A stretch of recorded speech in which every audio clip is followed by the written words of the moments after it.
This cabinet engages the English 425 Just Revenge course questions of repairing historical trauma through the aesthetic tradition of cabinet making. I have PTSD, and I study literature to heal from physical and sexual violence like that in the course text. I try to represent trauma, efforts to contain and repair it, the permanence of its disfiguring effects, and the beauty possible from healing and embracing all that has made us who we are. The nightmare of Frank Sakai's internment in Southland pointed me to George Nakashima, whose similar experiences informed his cabinet-making practice. Nakashima apprenticed during his wartime internment, what he called a stupid, insensitive act, one by which his country could only hurt itself. He envisioned work based on flawed wood, rescuing these great slabs from the dump heap, and sometimes, with luck, seeming to give them a second chance at life as good furniture. To fashion such a piece of wood into fine furniture was almost an act of resurrection. He relies on butterfly inlays to join his wood and bridge its flaws. I carefully planed a piece of wood for a door to a glassy sheen, took an axe, and split the wood apart. This splintered board, made unnatural through violence, became the cabinet's focal point. This cabinet demanded the handsome American black walnut, under which Violet and Joe first meet in jazz.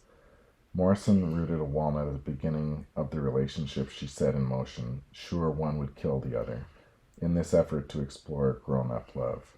A tree's wood is of two sorts: the heartwood, dead, that forms its structure and strength, and bears the chronicle of its past growth in its static rings, and the sapwood, living, that continues to grow and circulate nutrients within the tree. Walnut's heartwood is prized among domestic hardwoods for its dark color, and the inclusion of its lighter sapwood is considered a fault. This cabinet is made of the darker heartwood, but in the background of its structure, I sawed the components to include that sapwood, still living and still growing, to evoke what these ultimately hopeful course texts taught me. The back is spalted bigleaf maple. Spalting is a fungal discoloration caused by partially decayed wood. The door's drama gives way to a rotten heart depicting the plague of Dub's submerged violence.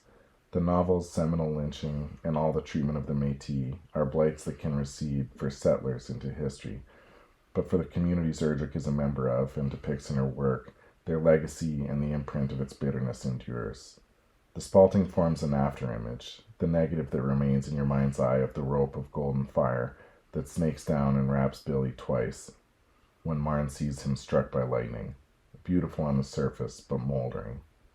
The butterfly inlays that mend the door are Pacific yew.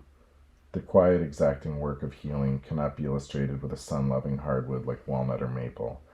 Yew is a softwood, an understory specialist, adapted to prosper in the dim light that manages to penetrate a closed canopy. Exceptionally slow growth makes yew the densest and most resilient of the softwoods. It blends the healing and poisoning with which the roundhouse grapples. That yew foliage is a legendary poison is complicated by the fact that native peoples sought its foliage and bark for a variety of medicinal purposes. It was also the prime source for Taxol, which inhibits ovarian and breast cancer.